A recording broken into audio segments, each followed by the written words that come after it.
बिस्मिल्लाहिर्रहमानिर्रहीम, अस्सलाम वालेकुम, welcome to my channel friends. आज मैं आपके साथ जो टोटका शेयर करने वाली हूँ वो बालों में शाइनिंग लाने के लिए है, जो इंस्टेंट शाइन आ जाए आपके बालों में उस हिसाब से है। तो आइए शुरू करते हैं। Subscribe to our channel by clicking the subscribe button. Click the bell button and enjoy the latest uploads from our channel. सिर्फ दो चीज़ें हमें चाहिए होंगी, कोकोनट ऑयल और एलोवेरा जेल। अच्छी कंपनी की होनी चाहिए एलोवेरा जेल, खालिस हो, मिलावट वाली ना हो। और कोकोनट ऑयल भी पैराशूट का होता है, बहुत से होते हैं, आपको जो भी बेस्ट लगे लेकिन मिलावट वाला ना हो। बिल्कुल ही आसान है। मैं आपको बताती हूँ कि जब भी आप अपना सिर धोएं तो सिर्फ आधा घंटा पहले आप एलोवेरा जेल और कोकोनट ऑयल इक्वल हिसाब से लेंगे।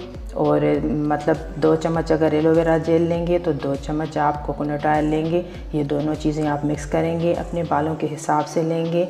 अगर आधा कप चाहिए हो तो आधा कप, जितनी लेंथ है आपके बालों की उस हिसाब से ये दोनों मिक्स करेंगे और अपने पूरे बालों को कवर कर लेंगे। आधा घंटे के बाद आप अपने बाल शैम्पू से धो लेंगी। आप खुद ही देखेंगे कि कितने नरम, मुलायम और शाइनी हो गए हैं आपके बाल, और आपको बहुत ही अच्छा महसूस होगा और इंस्टेंट शाइन आ जाएगी। कमेंट्स में मुझे ज़रूर बताइएगा। तब तक के लिए इजाज़त दीजिए। अल्लाह हाफ़िज़।